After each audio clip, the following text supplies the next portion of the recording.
Hello and welcome to the Free to Lead podcast, Journeys of Leaders, driven by passion, inspired by purpose. Today I'm very excited to introduce to you to Rudy Rodriguez. Rudy is a former naval officer, aviator, and he's also the CEO of the Wingman Coaching LLC, who support event leaders. He provides sales leadership from the back of the room.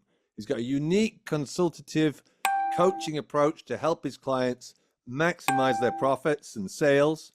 He's helped his clients generate to date over $50 million in sales or sales of coaching, education, masterminds, etc. And he started way back in 2015. He also, Rudy, hosts his own podcast, the High Profit Event Show. And Rudy and I are really quite connected because I was Rudy's coach for a year, a couple of years ago. So, Rudy, welcome to the show. Thank you, Will. Great to be here with you and your audience. Great. And Rudy, tell me, this is Journeys of Leaders, so people listening to the show, excuse me, people listening to the show are interested in how did you get from A to B? So where did you start? Briefly, where did you start? Definitely tell us about the Naval Academy, because that's leadership, a certain kind of leadership, and then you come out and you got another kind of leadership in the civilian world, and then in the coaching and event production world, like that. So take it away. Let's hear your journey. Happy to share. And I'm just going to make a note that coincidentally, at the time of this recording is September 11, 2024, a very notable day here in the United States of America, where back in 2001, we had an event that took place that really changed the trajectory of our history. And I believe everybody remembers where they were at that moment in time. And I'll just share briefly here because I think it's a good way to connect the story and then tell a story from there. I was actually in geometry class in high school, Mr. Russ 4. And I remember actually I had just gotten dismissed from the class and I went across the hall to a study room. I just got dismissed from class and then I got word, hey, lock the doors, turn the TV's coming on. All of a sudden, I just saw the news just being broadcast right through what was going on. And I remember that moment saying, something's changing. Something's going to be different in our country. And little I know there'd be a war that would come as a result of that. And but that really stuck with me because I was in high school at the time. And I had a dream of being an astronaut. And part of being an astronaut, I was told, is that you go to a service academy and you get an engineering degree and you become an aviator. And then you go to a test pilot school and then you go to NASA, et cetera. So I had this dream in the back of my mind. And lo and behold, it's okay. Now we may be in a time of war. So it really gave me something to consider and think about.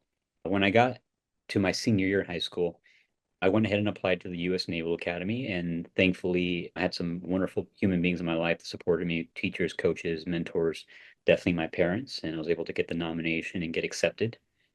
And I also had a full ride to a few other schools.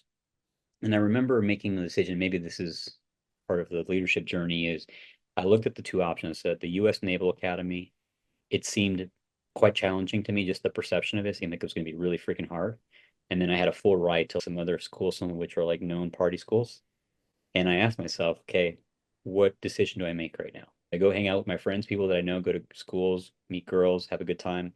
I'll still get a degree. I can still get a commission. I can still go down that path. Or do I go to the Naval Academy where I think it's not gonna be as much fun probably. And my favorite poem at the time was by Robert Frost. And the poem reads, "The path less taken." And I actually graduated the valedictorian of my high school class and read that poem in front of over 1,000 people. And for me, that's what embodied leadership for me in that moment, was choosing the path that was least taken, the path that was probably going to be much more difficult, but knowing that it'll pay off in the long run. And the worst case scenario, I go down that path, I fail, I learn some lessons, and I can go down an easier path. But I knew it would be more difficult to go down an easy path and then try to work my way up to a harder path. I just knew choosing the harder path was the way to go. So that was the genesis of my moving into that career as a military person. Went to the Naval Academy, the plebe summer, as they call it. There's a movie about it called Annapolis. You can watch it. It's actually quite cheesy, but the way that they depict Annapolis and It was quite accurate, actually, even down to the little alarm clocks that they had in the room. It was like very precise how they went about it. And but sure enough, it was a year of hazing, a summer of hazing followed by 2 semesters of hazing. And What's hazing? a great question. Thanks for clarifying. Hazing means basically giving you a hard time. What that looked like specifically was having to get up extra early, 4 or 5 a.m. sometimes to take care of random tasks. PT, you had certain things you had to memorize and you had to stay in at attention. You had obviously uniforms that had to be kept clean, beds that had to be made. They had very creative, the upperclassmen had very creative ways of making our life a little more difficult than it had to be. And it was all Yeah. part of the character building, so they say. Also, just the rite of passage, right? Every person had gone through that on their path to become a Naval Academy graduate. And I definitely will tell you that emotionally it was very difficult, not just because I moved away from home, because I was very far from home and didn't know anybody when I went to the academy, but just going through that leap summer in that very physically and mentally demanding process. I look back and that was one of the most difficult things I've done in my life, but it helped form my character as a leader. It helped form my character, and I have several stories I can share here in a moment. Well, And what would be a lesson you could share with us that people could grab some gold from when they're struggling to get through wherever they're trying to get through? Because there's moments when you dig deep, there's moments they're worth recreating for people. We want to hear about that stuff. yeah, here's the moment that I'm afraid to share. I don't like sharing. It was quite frightening for me at the time when it happened. And it's the moment where I really got a distinction of my first introduction to this idea of integrity as I know it today. And integrity being different from, yeah, so integrity at the time was, so the academy was really interesting. The academy had a very strict policy, all sorts of rules, all sorts of rules. Attrition rate was about maybe 70% of people that got in actually finished. So they were constant. There was almost infinite ways to get kicked out of the academy. And it was really interesting because the academy had so many rules, and if you broke a rule or didn't keep a rule, there's consequences for that. All sorts of different demerit policies and all sorts of things they could do to restrict your liberties, including the potential of dismissal from the school. But it was really clear that they had a distinction between breaking the rules and then lying about it, right? Or lying or cheating. It was like, yes, you don't break the rules, but you definitely don't lie or cheat about breaking the rules. Mm. Right. So there's consequences for breaking the rules, which slept the all sorts of things. But if you lied or cheated about it and you found out, then that was almost immediate grounds for expulsion, like not earning the right to be a graduate from the academy. And so where it became visceral for me was actually my first in that plebe summer where we were at the pool. I call it the pool is called Lejeune. We have workouts that we do in the pools. And I went after the exercise to put my uniform back on. I had a little canteen that I was carrying on the back of my uniform, and I couldn't find my canteen.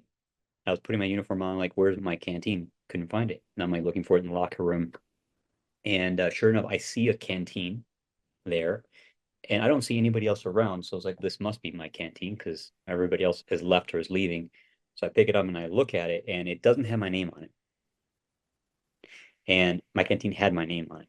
So I'm like, I think this is somebody else. I'm thinking that somebody else took my canteen. So I don't see anybody around. Somebody took my canteen. They must have left their canteen. I guess the logical thing was just to put that canteen on the back and take the name off. I think there was a name on there and just put it on the back and call it mine. They took mine. And lo and behold, I discovered, I think later that day or the next day, that whoever took my canteen had turned that in. All Mm. right. So then they were returning the canteen to me, but then my upperclassman came to me and like, where's your canteen? And I pulled it from the back and no, that's not your canteen. This is your canteen. And in that moment, I realized I was like, oh shit, I think I just stole, right? Without even thinking that's what I was doing, right? Necessarily. And it hit me viscerally. Wow, I just got to have a really good look at my character. And I was quite frightened in that moment because I knew how strict they were about lying, cheating, stealing, all these things, as simple as a swap of a canteen could have been. But that really brought home the point to me of having to think in a different way. So I got a bunch of push-ups and I forget what else I got. They scared the heck out of me, tell you what. They definitely made me think that I was not going to be leaving, or might have been leaving the academy that day, Mm. going home. But they made the point. Mm. And that that started like the journey of thinking through, okay, what is integrity? What is honor? What is integrity? And it's definitely different than breaking the rules. I definitely broke plenty of rules at the academy, some of which I got in trouble for, some of which I didn't, but I learned not to lie about it. Yeah. Yeah. Great. Awesome. Awesome. Great. And then you went through as a naval pilot, aviator, and then came out of that into the world of, I don't know, the world of business. How did you go from there to where you are? Yeah, a little bit of a transition there. So graduated from the academy, got orders to flight school, went to flight school, earned my wings of gold April 1st, 2011. Super proud moment in my life. I went to the fleet. I had two deployments, flew an aircraft, did reconnaissance, anti-submarine warfare, one toward the Middle East, one toward Asia. And at the end of my second tour, I was up for a board to become the commander of my aircraft. Right, the aircraft I flew had about normally would fly with two pilots, a flight engineer, and a crew in the back. And I had 18 months to prepare to pass this exam. And 18 months came. I did my exam. My commanding officer invited me to his office afterwards, closed the door, and said, Rudy, I'm not going to pass you on your exam, on your board specifically. And he said, you have two options. One, you can either change jobs in the Navy, or two, you can go to a performance review board, but I'm not going to have your back. And that moment was a really tough moment for me, Will, because at that point it was 10 years of work to get to that moment of career. And my whole identity was wrapped up around being a Navy pilot, having these wings, driving a nice car, flying planes, traveling the world. And then all of a sudden I felt like a dog with my tail between my legs. Like I felt completely worthless. I felt, yeah, I had no value to contribute anymore. And I remember going back into the war room after that conversation, just looking around and just being like, I don't belong here. I'm not worthy. I'm not enough. And gosh, that was a hard moment for me, to be honest with Mm, you. But I ended up creating a third option, which I chose to leave honorably at the time, so that became an option.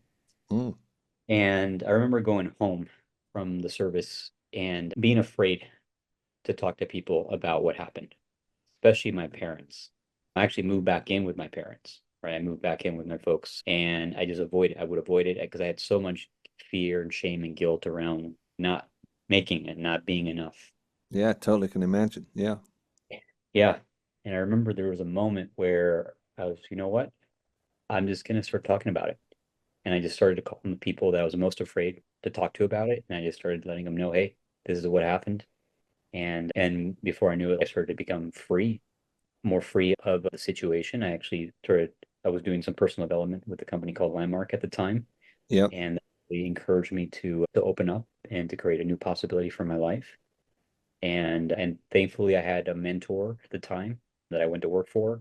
And really, honestly, I think it's right around that time where I started to communicate that and become free of that shame and guilt, that I started to feel more confident in growing a business. So around then is where I founded our company, We Man Coaching. And how did that happen? I basically went to work for a mentor who had a lot of leads in his company, and he wanted a coaching program. So I said, hey, send me your leads. I will create all of the systems to enroll them and register them, and also to fulfill on your coaching program. And sure enough, working in collaboration, we grew his company from about $1.5 million per year to over $7 million per year. And 60%, if not more, of that actually came from the coaching division that I started up. And that happened in about 2 years, where I was like, oh my gosh, like there's a skill here, there's a need. And what I realized now looking back is it was the opportunity for me to apply the leadership lessons that I learned in the Navy when it came to building teams, building sales teams, building leadership, building coaching teams. Like that was what I ended up doing. Yeah. And so I took that experience and turned it into a company, and then started doing it for other people. And now fast forward 10 years almost, we've helped dozens of businesses and have enrolled thousands of clients into coaching, education, mastermind programs as a result. So that's how that transition Yeah. took It's an place. interesting, I'm always listening because I coached you for a year, but there's something very interesting for me in when you mention integrity, like there was that incident going through the training where you could have lied and you didn't say, okay, this is what happened, and you told the truth. There's when you came out of the military and you didn't want to tell people, but you got some coaching and you opened up and you started telling the truth. And there's that phrase, the truth shall set you free, right? But it also gives you power because you're not hiding anything. If you're hiding something, life becomes about what you're hiding. So, if you're going to be now, if you now look at that, this, you have this strength to tell the truth. How has that supported your business as you've gone into you formed your own business? Does that still echo through what you do? Does that support trust with the people you work with? How can you see any connection? Absolutely. Absolutely. There's several connections I can see there. I want to come back to this word trust that you mentioned. Recently, I was recommended a book by Scott DeMullen, who you and I both know through his speaker training, called The Speed of Trust by Stephen R. Covey's son. And I started reading it, and a couple of the correlations I made right away was that business, the more trust there is in business, the faster things move and the less they cost, Mm, right? So to have trust actually increases speed and profit. yeah. And so we, as a company, have made the commitment early on that we're building our company based off of trust, right? Based on a high level of quality assurance, high level of selection, both personnel in our hiring processes using the top rating process, as well as client selection. We do very in-depth audits of our clients before we take them on as partners because we want to work them for with years, and we want to make sure they're reputable. Because if we are enrolling people into their programs, we want to make sure that not only does it make a meaningful difference in the prospective client's life, but the client's gonna do their end of the bargain, right? The trust became the core of it, and it's interesting because we've had clients that have worked with us now for 5, 6 years. We have team members on our staff who've been with us for over 8 years out of our 10-year history because we just focused on, hey, we're going to have trust. And trust isn't always everything being perfect. No, it's, hey, coughing up the hairball when we make mistakes, and mistakes happen. Yeah, Right? telling the truth. There you go. See, Yeah, trust and truth and telling you and being your word and honoring your word are they're like one and the same in one respect, right? If you don't honor, if I make a promise to you and I don't keep my promise and I don't say anything about my promise, you just, after a while, if I keep doing that, you're just not going to listen to me and you're definitely not going to trust me.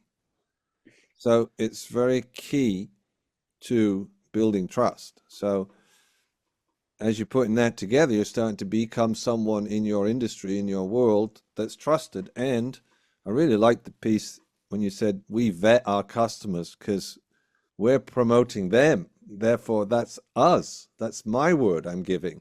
Great. I love it. that's right. Yeah. Coming back to this idea of trust and integrity, I'd like to just share an experience in working with you. So it was a few years Sure. ago, you said two, but I think it's actually about 3 years ago that we started working together. Maybe we completed about 2 years ago. Yeah. But I remember I got news from one of the other clients who you were working with that you were working with them, and I was like, oh my gosh, this Will guy, I got to meet him just based off of your track record of experience and the results you've produced. And I understood like the standards that you were held to as well. I was like, I got to meet this guy, I got to work with this guy. I don't care how much it costs. I just got to work with this guy because it's such a rare, unique opportunity to work with a person of your skill, your caliber, your expertise. And I remember getting to go to work with you, and we were meeting on a weekly basis. And he asked me, what do I want to do? I said, I want to continue to strengthen my integrity. And you gave me an assignment. I don't know if you remember this, but you gave me something. You say, okay, go. Here's a definition of integrity that I was held to, and it was like this several page document, I think by Michael Jensen from Harvard, on Yeah, the it's a def. published document that a lot of people read, written by Michael Jensen. Yeah, I recommended it to you. I didn't give it to you. You went and got it for yourself, I believe. Yeah, you recommended it, and we found it, and I rehearsed it, practiced it, essentially memorized it, and kept checking with you on a weekly basis every single week on how I saw that definition showing up and where it was out, what I was doing about it. And it was crazy, man, like how helpful that was. One, I hold myself to a high standard. I'm pretty good and consistent about certain things in my life, and I'm still out in other areas of my life. But when I was getting to work with you as a coach and having your listening, like your standard around that, I didn't want to show up to the call without being ready, right? Mm. Doing what I said I was going to do, or being ready to be like, I didn't do that, man, and there's no excuse, and this is what I'm doing about it. Yeah. It was just so powerful, so valuable to have you as that person on the other end, you as a coach, And I could say that my own performance, both personally and professionally, improved dramatically because I had more trust, more integrity, more trust, more confidence. I felt I could reach more, do more, be more because I knew myself to be reliable for what I committed to. So I'm very grateful for the time that you and I have gotten to work together. Welcome. Thanks for being coachable. Sort out your integrity. It gives you a platform. It doesn't on its own produce a result. It just gives you power to come from. You're not hiding anything. You've got your affairs in order. You've done what you said. Or if you haven't, you've let people know in advance as soon as you realized. You're really bringing honor, like honor you talked about in the Naval Academy, not as a moral issue, but as we're really doing this. We're doing business. We're doing this. We're getting this thing to work. Yeah, and you bring up a quick point I want to mention. You said you didn't lie about it at the Naval Academy. In a way, I do feel like I made a liable omission by the fact that I pulled out my canteen, like, where's your canteen? And I pulled it out and I held it like this. Yes. I see that now. In the time, I didn't really know what that meant. I didn't really have a sense for that. But I did pull out the canteen and I do look back and say, oh, that was actually a lie. Just me pulling out the Yeah. canteen and saying I actually lost it. And I picked Mm. up and I found another one. I picked it up. I was trying to like show them the canteen, hoping that they would think that was actually my canteen. Yes. Yes. Yeah. Yeah. One of those things is that we've got to be very aware of lying to ourselves and believing our own lie. Yeah. The identity is very slippery. Yeah. And that's why you're not reliable on your own. That's why having a coach is pretty critical if what you're trying to sort out is your own integrity, because you're not reliable on your own at all. And I can speak from total experience. There's times when I had three coaches to make sure I couldn't get through the cracks. Absolutely. Yes. Yeah. Great. All right, great. And then, so that sounds like it's what freed you up, actually, not having to hold on to it, not having to hide anything and get out there. And then, what's been your biggest challenge, would you say, in the last 5 years with your business? Biggest challenge with the business in the last 5 years. It's a big time frame. Um,